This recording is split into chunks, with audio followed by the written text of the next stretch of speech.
Hello दोस्तों, this is Krishna Vashishtha और आज हम पढ़ेंगे एजुकेशनल इम्प्लीकेशन। किसकी एजुकेशनल इम्प्लीकेशन हम करने वाले हैं?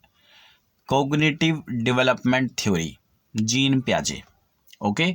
और यदि आप प्रिपरेशन कर रहे हो सी टैट के लिए, एच टैट के लिए या फिर अपने किसी स्टेट के टैट के लिए, तो ये जो चैनल है दोस्तों, टैट्स गुरु, आप लोगों के लिए बहुत ही ज़्यादा इम्पोर्टेंट चैनल है। ठीक है, आप इसको सब्सक्राइब कर लें। प्लीज़ सब्सक्राइब ज़रूर करें, क्योंकि मैं एनालिसिस में देख रहा हूँ कि वहाँ पर काफ़ी सारे जो स्टूडेंट्स हैं वो वॉच कर रहे हैं लेकिन सब्सक्राइब नहीं कर रहे हैं। तो प्लीज़ सब्सक्राइब करें, क्योंकि जब आप सब्सक्राइब करते हैं या फिर आप जो है कमेंट करते हैं, लाइक करते हैं, तो मोटिवेशन मिलता है। ठीक है, एक नेक्स्ट वीडियो बनाने का मोटिवेशन मिलता है, वीडियो के अंदर क्वालिटी लाने का मोटिवेशन मिलता है। ठीक है, वीडियो तो आजकल हर कोई बना रहा है, लेकिन क्वालिटी भी तो होनी चाहिए ना उसके अंदर। तो दोस्तों, पियाजे की जो थ्योरी है, development theory, cognitive development theory, तो इसके अंदर 4 स्टेजेस होती हैं। अगर आपने अभी तक नहीं सुना है, 4 स्टेजेस, 1 बाई 1 स्टेजेस मैंने कवर की हुई हैं, वीडियोस बनाए हुए हैं, पुराने वीडियोस भी हैं, नए भी हैं, प्लेलिस्ट है, जाकर देखो, नोट्स बनाओ। और लास्ट दो वीडियो मैंने आप लोगों के लिए बनाए हैं, वो है क्वेश्चन आंसर। प्रीवियस सीटेट में जो क्वेश्चन आ चुके हैं, तो आपको एक समझ आएगी, आपके अंदर एक अंडरस्टैंडिंग बढ़ेगी जब आप उन क्वेश्चंस को देखोगे। ठीक है, दे वर नॉट ईजी क्वेश्चन। ठीक है, इतना मैं आपको बता दूं। आप वीडियोस को देखो और अपने नोट्स बनाओ। ठीक है, तो स्टार्ट करते हैं एजुकेशनल इम्प्लीकेशन। दोस्तों, एजुकेशनल इम्प्लीकेशन होता क्या है? देखो, हमने जब एक थ्योरी पढ़ी है, उदाहरण के तौर पे पियाजे कॉग्निटिव डेवलपमेंट, तो इसके जो पॉइंट्स आ रहे हैं, इसके जो कंक्लूजन आ रहे हैं, निष्कर्ष आ रहे हैं, वो हम शिक्षा में, एजुकेशन के अंदर हम उसको कैसे यूज़ करें। ठीक है, अगर हम एक टीचर हैं तो बच्चों को हम किस तरीके से डील करें, पियाजे के उन पॉइंट्स को कहाँ पर हम इम्प्लाई करें, अप्लाई करें, तो वो सारी चीज़ें जो हम एक थ्योरी के अंदर से लेकर और प्रैक्टिकली हम उसको अप्लाई करने की कोशिश करते हैं, that is called educational implications. Okay, I think आपको समझ में आ गई है ये टर्म। स्टार्ट करते हैं। देखो, 1 बाई 1 मैं पॉइंट्स के साथ डिस्कस करने वाला हूँ। पहला जो पॉइंट है मेरा है रचनावाद का पॉइंट, यानी कंस्ट्रक्टिविज्म। ये जो टर्म है बड़ी बड़ी मशहूर टर्म है, constructivism. Child construct their own knowledge, यहाँ पर देखो लिखा हुआ है, child construct their own knowledge on the basis of their experiments. ये बड़ा ही इंपॉर्टेंट है पियाजे की थ्योरी के अंदर, एक्सपेरिमेंट्स। चाइल्ड अपना संसार, अपनी नॉलेज, अपनी थिंकिंग और अपने कॉग्निटिव डेवलपमेंट को कैसे गेट करता है, वो है एक्सपेरिमेंट। चाइल्ड एक्टिविटी के जरिए सीखता है। ठीक है, एक छोटा सा टैगलाइन में मैंने पूरी पियाजे की थ्योरी आपको बताई है, एक्टिविटी के तौर पर सीखता है। दोस्तों, कंस्ट्रक्टिविज्म क्या होता है? रचनावाद। चीजें रची जा रही है किसके द्वारा? एक छोटे बच्चे के द्वारा। ठीक है, मतलब यहां पर उसे कोई सिखा नहीं रहा है। मैं आपको एक बात बता दूं, यहां पर उसे कोई सिखा नहीं रहा है, कोई नॉलेजेबल पर्सन नहीं है। सिर्फ और सिर्फ पियाजे ने कहा है कि बच्चा जो है अपनी एक्टिविटी करके ही सीखेगा। मान लो छोटा बच्चा है, 3 साल का, 4 साल का, आपने देखा होगा वो स्क्रिबलिंग करते हैं, दीवारों पर लिखते हैं, पेंसिल से, पेन से।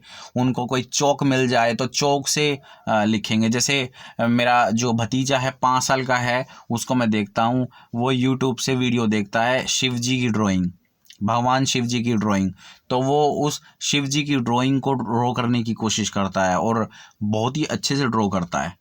तो उसको हम रोकते नहीं हैं, we do not stop him, हम उसको नहीं रोकते हैं। ठीक है, लेट हिम अलाउ, जो उसको करना है उसको करने दो। ठीक है, तो वो वहाँ पर क्या सीख रहा है? वहाँ पे लिखना सीख रहा है, चौक को पकड़ना सीख रहा है, कोऑर्डिनेशन चाहिए होता है, काफ़ी सारी चीज़ें बच्चा अपने आप से सीखता है। ठीक है, अब ये जो एक्सपेरिमेंट के जरिए नॉलेज उसके अंदर आती है, तो बेसिकली कौन कौन सी वो एक्टिविटी है, कौन कौन से वो एक्सपेरिमेंट्स हैं जिसके अंदर इन्वॉल्व होकर बच्चा सीखता है। फर्स्ट है डिस्कवरी लर्निंग। डिस्कवरी लर्निंग मतलब बच्चा कुछ ना कुछ नई चीज़ें डिस्कवर करेगा। जैसे अभी मैं बता रहा था कि बच्चा जो है एक एक्टिविटी कर रहा है, अपने आप कर रहा है, वहाँ पे कुछ नई नई चीज़ें उसको पता होंगी, पता चलेंगी, उसको कहते हैं डिस्कवर करना। अगर आप उसको लिखने के लिए मना करोगे कि बेटा दीवार पर कुछ मत लिखो, तो उसे उसे लिखना कैसे आएगा, उसको ड्राइंग कैसे आएगी, उसको कोई पेन अगर वो होल्ड कर रहा है हाथों से, तो उसको पेन पकड़ना कैसे आएगा। बच्चों को तो वहीं पर ही लिखना है, ठीक है। उसके बाद प्रॉब्लम सोल्विंग, प्रॉब्लम को सोल्व करेगा। एक ऐसी प्रॉब्लम बच्चा उसको सोल्व कर रहा है, 4 साल का बच्चा, 5 साल के बच्चे को आपने कोई चीज़ दी है, कुछ हर्डल दिया है, जैसे सपोज करो बच्चों को भागना है, रन करना है, तो आपने बोला कि यहाँ से जंप करके और रन करना, तो बच्चे पहले रन करेंगे, जंप करेंगे, तो यहाँ पर बच्चे का फिजिकल डेवलपमेंट भी साथ साथ में होगा। प्रॉब्लम सॉल्विंग, बच्चे को कोई प्रॉब्लम दे दो कि भाई सारे खिलौने इस बास्केट से निकालने हैं और फिर सारे डालने हैं, तो आप देखोगे कि स्टार्टिंग में बच्चे को डिफ़िकल्टी होगी। मान लो एक बकेट है, उसके अंदर काफ़ी सारे खिलौने हैं और आपने उसको पहले तो सारे खिलौने को निकालने के लिए बोला और फिर सारे खिलौनों को डालने के लिए बोला वापस। तो जब बच्चा स्टार्टिंग में छोटा होगा तो इस एक्टिविटी को करने में काफ़ी टाइम लगाएगा, एक एक खिलौने निकालेगा। और जैसे ही थोड़ा सा बड़ा बच्चा हो जाएगा, 4 या 5-6 साल का, जब उसको ये एक्टिविटी करने के लिए बोलोगे तो वो एक साथ ही सारी बाल्टी को नीचे सारे खिलौनों को निकाल देगा। और जब छोटा बच्चा होता है तो वो एक एक करके निकालता है, ठीक है। लेकिन उसको ये नहीं पता कि अगर मैं बाल्टी को पकड़ के उल्टा कर दूं तो सारे खिलौने ऑटोमेटिकली निकल जाएंगे बाहर। तो इसे कहते हैं प्रॉब्लम सॉल्विंग, ठीक है। बाय गिविंग प्रोजेक्ट्स दे करके बच्चे की नॉलेज को बढ़ाया जा सकता है, ठीक है। तो ये सारी जो चीज़ें हैं ये कंस्ट्रक्टिविज्म के अंदर आती हैं। मैं आपको एक उदाहरण देना चाहता हूँ जिससे कि आपको थोड़ा सा और समझ में आ जाए।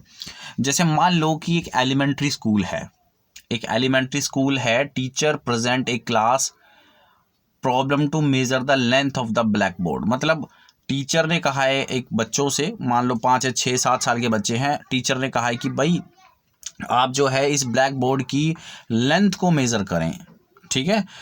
तो अब टीचर ने बच्चे को कुछ दिया नहीं है, जैसे मेजरमेंट टेप होता है या फिर इंची टेप होता है। टीचर ने मेजरमेंट करने के लिए उनको कोई टूल नहीं दिया, बच्चे खुद ही अपने मेथड से उस एक्टिविटी को परफॉर्म कर रहे हैं। अब अगर जैसे यहाँ पे लिखा हुआ है rather than starting the problem of introducing the ruler, कोई रूलर नहीं दिया, the teacher allow student to reflect and construct their own method of measurement. अब यहाँ पे टीचर क्या कर रहा है कि टीचर ने मेजरमेंट टूल तो दिया ही नहीं, तो बच्चे को कैसे बोल दिया उन्होंने कि भाई इसकी लेंथ और ब्रेथ को फाइंड आउट करें। बच्चे को उसने अलाउ किया है इस प्रॉब्लम को सोल्व करें, अपने मेथड से इसकी मेजरमेंट की जाए। बहुत सारे मेथड होते हैं कि हाथों से मेज़र कर लेंगे, काफ़ी सारे मेज़रमेंट मेथड होते हैं कि बच्चे अपनी नॉलेज को अप्लाई करके इस ब्लैक बोर्ड की लेंथ को, ब्रेथ को फाइंड आउट किया। क्योंकि बच्चों को 2 या 4 चीज़ें नई डेफिनेटली पता चलेंगी इस एक्टिविटी से। अगर आप डायरेक्टली ही उसको मेजरमेंट टूल दे देंगे तो बच्चों को सिखाना है कि बेटा इस एंड को यहाँ लगा और दूसरे इंची टेप के एंड को यहाँ लगा दे और ये आपकी मेजरमेंट आ गई। तो बच्चों ने क्या किया, सारा काम तो मेजरमेंट टेप ने किया। आप समझ रहे हो कंस्ट्रक्टिविज्म का मतलब क्या होता है। मैं आपको कंस्ट्रक्टिविज्म का कॉन्सेप्ट समझाने की कोशिश कर रहा हूँ कि आई थिंक आपको ये चीज़ें समझ में आ गई हैं। तो पहला जो पॉइंट है रचनावाद की, जो प्याजे की जो कॉग्निटिव डेवलपमेंट की थ्योरी है, ये एजुकेशन, इसका जो एजुकेशन इम्प्लीकेशन है, this is the first point. Constructivism आप जो है क्लासरूम के अंदर करवा सकते हो if you are a teacher. Okay, next point की तरफ बढ़ते हैं। Teacher as facilitator. अब इसका क्या मतलब है। टीचर एक फैसिलिटेटर की भूमिका यहाँ पे अदा कर रहा है।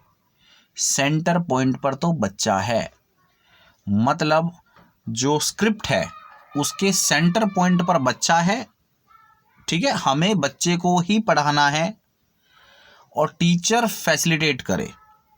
आई मीन टीचर एक एक्टिविटी उनको बताएं, बच्चों को समझाएं how to perform this activity और साइड लाइन खड़े हो जाएं और एक्टिविटी को बच्चा कैसे परफॉर्म कर रहा है ये सिर्फ ऑब्जर्व करें। बीच में बच्चा अगर कोई गलती कर रहा है सिर्फ उस गलती को रिमूव करें, बच्चों को बताया जाए। इसके अलावा टीचर का कुछ काम नहीं है, टीचर सिर्फ साइड में रहेगा। ठीक है। Teacher should support and help their student in the learning process. Teacher should design in such a way so that students will learn effectively and efficiently। आपको समझ में आ रही है चीजें? आई मीन टीचर जो है, देखो पुरानी शिक्षा प्रणाली में क्या था बच्चों कि हम टीचर को एट ए सेंटर रखते थे। ठीक है, टीचर ही सब कुछ है, टीचर जो कराएगा बच्चों को करना पड़ेगा। लेकिन अभी जो नई शिक्षा प्रणाली आई है, न्यू एजुकेशन सिस्टम है, तो that concept has been changed completely. Teacher को यहां पे फैसिलिटेटर बोला गया है कि टीचर सिर्फ फैसिलिटेट करेगा, एक्टिविटीज को परफॉर्म कराएगा। ठीक है, बार बार टीचर परफॉर्म नहीं करेगा, बच्चों को ही करानी है, बच्चों को समझाना है कि ये एक्टिविटी ऐसे होगी। आप समझ रहे हो मेरी बात को? ठीक है, ये था सेकंड पॉइंट जो कि एजुकेशन इम्प्लीकेशन से लिया गया है। इन पॉइंट्स को ध्यान रखो अगर आप एक अच्छा टीचर बनना चाहते हैं। ठीक है, मैं खुद एक टीचर हूं बच्चों, और मैं इन सारे पॉइंट्स को कोशिश करता हूं ज़्यादा से ज़्यादा पॉइंट्स को मैं अप्लाई करूं। अदरवाइज साइकोलॉजी का फिर मतलब ही क्या रह जाता है कि हम प्रैक्टिकली बच्चों के ऊपर उसको अप्लाई ना करें। ठीक है, मनोविज्ञान का फिर कोई मतलब नहीं रह जाता है ना। आप अगर एक छोटे छोटे पॉइंट सीख रहे हो, तो अगर आप एक टीचर हो, छोटे बच्चों को टीचर हो या फिर पीजीटी लेवल टीजीटी लेवल पे पढ़ा रहे हो, तो ये सारे पॉइंट्स अप्लाई किए जा सकते हैं, ऐसी बात नहीं है। Next, individual difference. बच्चों ये पॉइंट बहुत ही ज़्यादा इम्पोर्टेंट है, काफ़ी one of the very important point from प्याजे कॉग्निटिव डेवलपमेंट थ्योरी। और आप सभी को पता है कि एक क्लासरूम के अंदर जो है अलग अलग समझ के बच्चे होते हैं।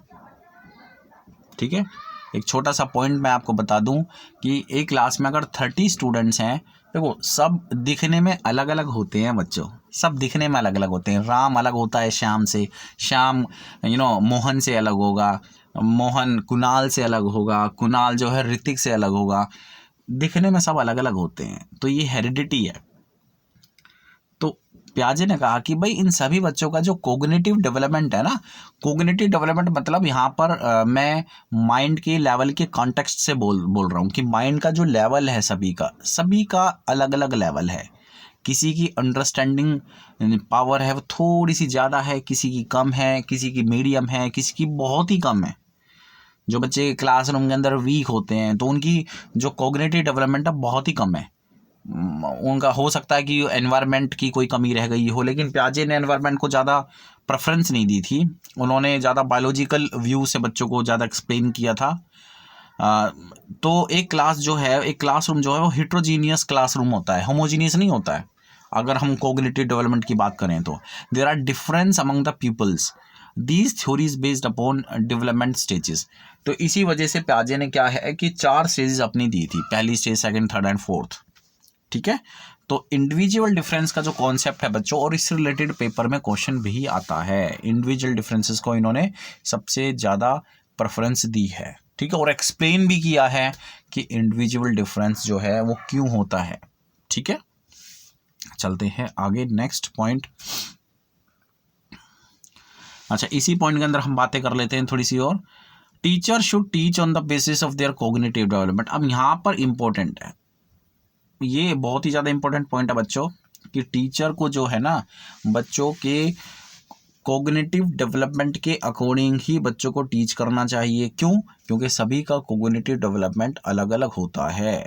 कोई जल्दी से समझेगा, कोई समझ तो जाएगा लेकिन टाइम लेगा, कोई बार बार समझाने से भी नहीं समझेगा आपके क्वेश्चंस, आपका पढ़ाया हुआ। तो बच्चों को जो एक्टिविटी करवा रहा है, तो पहले तो वो एक्टिविटी जो है अलग उनके कोग्निटिव डेवलपमेंट पे होनी चाहिए।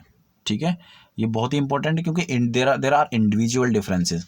और बच्चों को डांटे ना, जैसे जो बच्चे वीक होते हैं पढ़ाई में, तो हम उनको डांट देते हैं कि भाई आपने पढ़ा नहीं, आप क्या कर सकते हो, आप कुछ भी नहीं कर सकते हो, आपने देखो ये बच्चे काम कर रहे हैं और आप जो है काम नहीं कर रहे हो। तो क्यों हम उन बच्चों को डांट रहे हैं?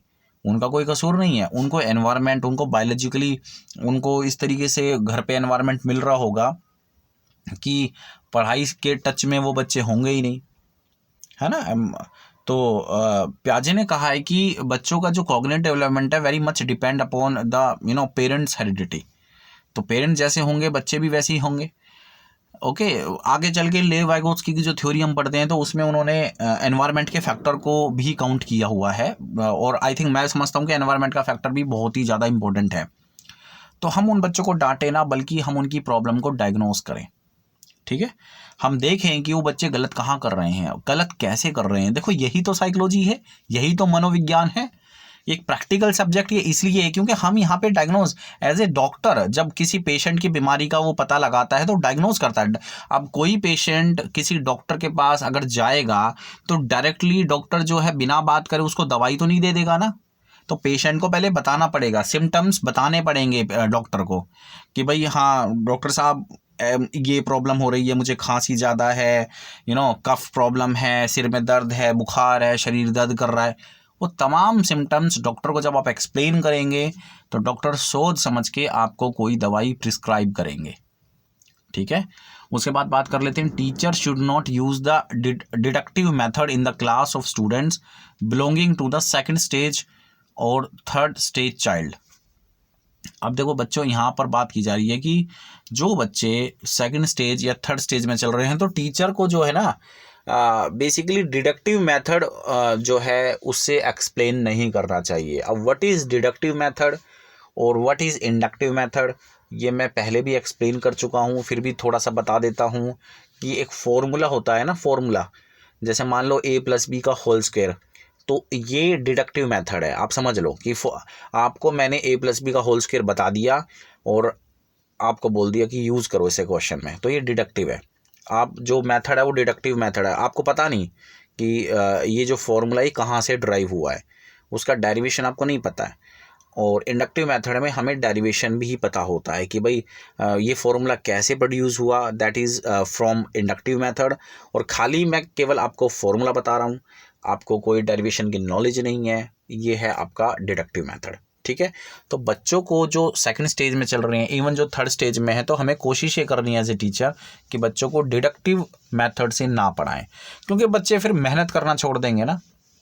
अगर सारी चीज़ें आप उनको थाली में परोस के दे दें ना, स्पून फीडिंग हो गई, फिर तो वो आप कर क्या रहे हो, खाना पड़ा हुआ है बच्चे के सामने उठा के और बच्चों को इवन खिला रहे हो। बच्चों को ये भी नहीं कह रहे कि बेटा जो है तू ही खा ले, आप ही खाओ इस खाने को उठा के। तो बच्चे का कम से कम coordination level, eye coordination level तो अच्छा होगा ना।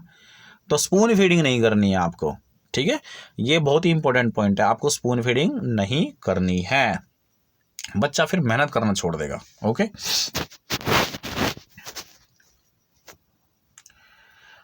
बच्चों जो नेक्स्ट पॉइंट है एजुकेशनल इम्प्लीकेशन से, वो है रेडीनेस टू लर्न। ठीक है, रेडीनेस टू लर्न। अब लर्न मतलब सीखना, और बच्चा कितना तैयार है उसके लिए, दैट इज कॉल्ड रेडीनेस। ठीक है, आप कितने तैयार हो, आपका बच्चा कितना तैयार है।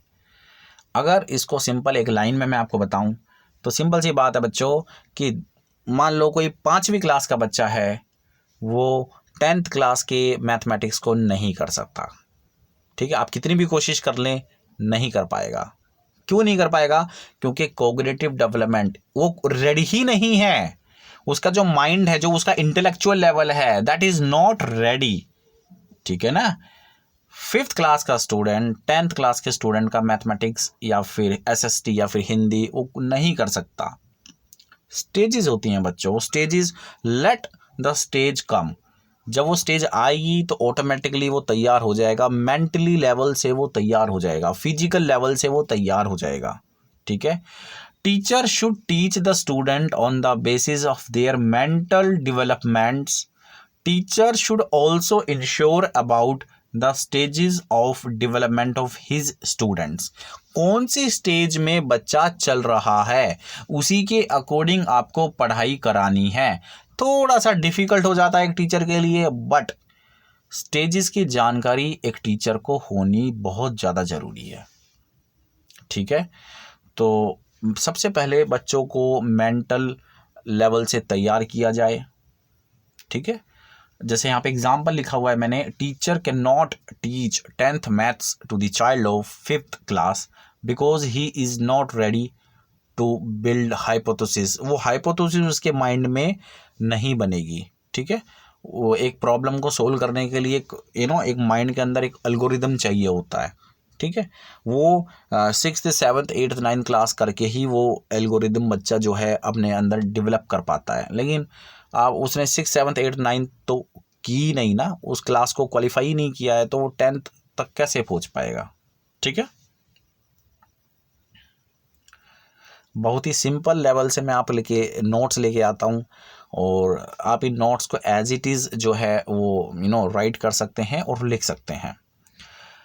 उसके बाद प्याजे का जो एजुकेशनल इम्प्लीकेशन वाला टॉपिक है ये, वो एड्स और इंफ्रास्ट्रक्चर के लिए भी काफ़ी इम्पोर्टेंट है, ठीक है। प्राइमरी क्लास, अब देखो हम कहते हैं कि भाई मोंटेसरी मेथड से पढ़ाया जाए, किंडरगार्टन मेथड से पढ़ाया जाए, तो इन चीज़ों के लिए एड्स भी तो होने बहुत ज़रूरी है ना। मान लो अगर किसी स्कूल में वो एड्स ही नहीं हुए तो फिर वो बच्चों को कैसे सिखा पाएंगे। आप समझ रहे हो ना मेरी बात को। Primary classes study material is attractive, it must be attractive actually. आपने देखा होगा कि छोटे बच्चों की जो बुक्स होती हैं, जो उनके कायदे होते हैं, क्या खे गए वाले, या फिर इंग्लिश की कोई बुक हो गई ABCD इंग्लिश अल्फ़ाबेट, वो पिक्चर्स के साथ होती हैं। कभी महसूस किया आपने वो पिक्चर्स के साथ क्यों होती है? बिकॉज बच्चे पिक्चर को अच्छे से समझ पाते हैं। कॉन्क्रीट लेवल याद है आपको, प्याजे की 3rd स्टेज कॉन्क्रीट लेवल। बच्चों को जब वो हम एक गाड़ी के बारे में बता रहे हैं, वो गाड़ी कैसी होती है दिखने में, तो ऑटोमेटिकली वो ऑन द स्पॉट बच्चा देख लेता है। तो बच्चा पढ़ तो रहा है, साथ में उसकी जो पिक्चर उसके दिमाग में भी फिट हो जाती है, ठीक है ना। और जब हम बड़ी क्लासेस में जाते हैं 10th 11th 12th, वहाँ पे कोई पिक्चर्स नहीं होती। कोई बड़ा टॉपिक अगर हम पढ़ रहे हैं तो वहाँ पे there will be no picture any more, है ना। तो क्योंकि वो कॉम्प्लेक्स इशू हो जाता है, वहाँ पर एब्स्ट्रैक्ट थिंकिंग है, बच्चा आप सोच लेगा उस चीज़ के बारे में। लेकिन जब बच्चा छोटा होता है तो अगर आप कलरफुल चीज़ें बच्चों को नहीं बना के देगो, तो बच्चा अगर वो दिखने में अट्रैक्टिव नहीं लगेगा तो बच्चा उसे पढ़ेगा भी नहीं। जब छोटे बच्चे होते हैं तो उनको कलर्स जो हैं वो बड़े अट्रैक्ट करते हैं। Abstract, pictorial, while for higher standard it should be more descriptive, complex and broad। जब छोटे जो प्राइमरी क्लास के बच्चे होते हैं उनके लिए जो करिकुलम होता है वो कलरफुल होना चाहिए, अट्रैक्टिव होना चाहिए, ठीक है, पिक्चोरियल होना चाहिए, और कॉन्क्रीट लेवल पे होना चाहिए, है ना। ये सारी चीज़ें होना चाहिए। लेकिन जैसे ही बच्चा बड़ी क्लास में जाएगा तो एट द सेम टाइम हमें ये भी याद रखना है, क्योंकि बड़ा मैच्योर हो गया, बच्चा मैच्योर हो रहा है, उसकी जो कॉग्निटिव डेवलपमेंट है वो अब धीरे धीरे आगे बढ़ रहा है, प्रोग्रेस कर रहा है, तो हमें प्रोग्रेस करते देना चाहिए, हमें उनकी प्रोग्रेस स्टॉप नहीं करनी चाहिए। तो मेथड डिस्क्रिप्टिव होना चाहिए वहाँ पे, पूरा एक्सप्लेनेशन के साथ, कॉम्प्लेक्स भी होना चाहिए कि बच्चों को थोड़ा सा मेहनत करवाएं, और काफ़ी डिस्क्रिप्टिव होना चाहिए, ब्रॉड करिकुलम होना चाहिए। और बात करते हैं इंफ्रास्ट्रक्चर की, तो infrastructure of the school also build according to the need of the student. जो स्टूडेंट को नीड है उसके अकॉर्डिंग ही बच्चे का जो है स्कूल का इंफ्रास्ट्रक्चर होना चाहिए, ठीक है। फॉर एग्जांपल इंफ्रास्ट्रक्चर का मेरा मतलब है बच्चों, जैसे किंडरगार्टन मेथड होता है, मोंटेसरी मेथड होता है, तो मोंटेसरी मेथड में तो फिजिकल एक्टिविटीज़ होती हैं। तो अब कौन सी वो फिजिकल एक्टिविटी है, उनके लिए कुछ टूल्स भी तो होने ज़रूरी है ना स्कूल के अंदर। वो टूल्स ही नहीं है तो बच्चों को कैसे हम पढ़ाएंगे, वो इंफ्रास्ट्रक्चर ही नहीं है तो बच्चों को हम कैसे पढ़ाएंगे। आप समझ रहे हैं मेरी बात को। तो ये सारी चीज़ें हैं। उसके बाद बात करते हैं नेक्स्ट पॉइंट, जो कि आज के हमारे वीडियो सेशन का लास्ट पॉइंट है, teacher occupies a secondary position. ये तो मैंने आपको पहले ही बता दिया कि टीचर एज ए फैसिलिटेटर की भूमिका को अदा करता है, तो वो एक ऑक्यूपाई करता है सेकंड पोजीशन को। जो हमारा सेंटर पॉइंट है, जो ड्राइविंग सीट पर है, वो है हमारा स्टूडेंट, ठीक है, क्योंकि हम उसी को ही सिखा रहे हैं, सारी चीज़ें उसी के अकॉर्डिंग होनी चाहिए। Children should be allowed to manipulate things and see the result. Student को ही अलाउ करने दें चीज़ों को, किस तरीके से सीख रहे हैं, कैसे मैनिपुलेट कर रहे हैं, और फाइनली उनका रिजल्ट क्या आ रहा है। Counselling become very mandatory for the positive development of the child. ये देखो बच्चों, आज के डेट में ये काउंसलिंग का जो मेथड है ना, ये that should be very very important. ये बहुत ही ज़्यादा इंपॉर्टेंट है काउंसलिंग। बच्चों की काउंसलिंग स्टार्टिंग से होना बहुत ज़रूरी है, उनके पॉजिटिव एटीट्यूड को लेके, ठीक है। क्योंकि हम देख रहे हैं आज प्राइवेट स्कूलों में या किसी भी गवर्नमेंट स्कूलों में, दिस इज़ माय ओपिनियन, मुझे नहीं पता, लेकिन पढ़ाई का जो स्तर है, जो पढ़ाई का स्टैंडर्ड है वो कम होता जा रहा है, ठीक है, क्योंकि बच्चों की जो काउंसलिंग है वो नहीं होती प्रॉपर तरीके से। तो ये सारी चीज़ें बहुत ही ज़्यादा, हम बड़े लेवल पे काउंसलिंग ना करके अगर हम छोटे लेवल पे ही काउंसलिंग करना स्टार्ट कर दे तो आई थिंक बच्चे का जो एटीट्यूड है वो बड़े लेवल पे जाके ख़राब ही नहीं होगा। अगर हम उसको फिफ्थ क्लास ऑनवर्ड्स उसको हम काउंसलिंग देना स्टार्ट कर दें, क्योंकि जैसे जैसे बच्चा बड़ा होता जाता है तो आपने देखा होगा कि बच्चे का जो एटीट्यूड है टूवर्ड्स स्टडी वो नेगेटिव होता चला जाता है। तो ये चीज़ ना आए तो हमें ये मेक श्योर करना पड़ेगा, ठीक है। तो this is the sixth point of educational implication of Piaget's cognitive development. उम्मीद करता हूँ कि आपको ये वीडियो काफ़ी अच्छा लगा होगा। प्लीज़ सब्सक्राइब ज़रूर करना है दोस्तों, क्योंकि सब्सक्राइब करने से मुझे बड़ी मोटिवेशन मिलती है। और साइकोलॉजी के पॉइंट ऑफ व्यू से अगर देखा जाए तो मोटिवेशन, हमेशा मोटिवेट रहने के लिए कुछ ना कुछ रीज़न होना बहुत ज़रूरी है। अदरवाइज़ सेल्फ मोटिवेशन फिर मुझे अपने आप में बनानी पड़ती है। थैंक यू दोस्तों, इस वीडियो सेशन को देखने के लिए धन्यवाद। फिर मिलते हैं किसी नई वीडियो में। आपका दिन शुभ रहे।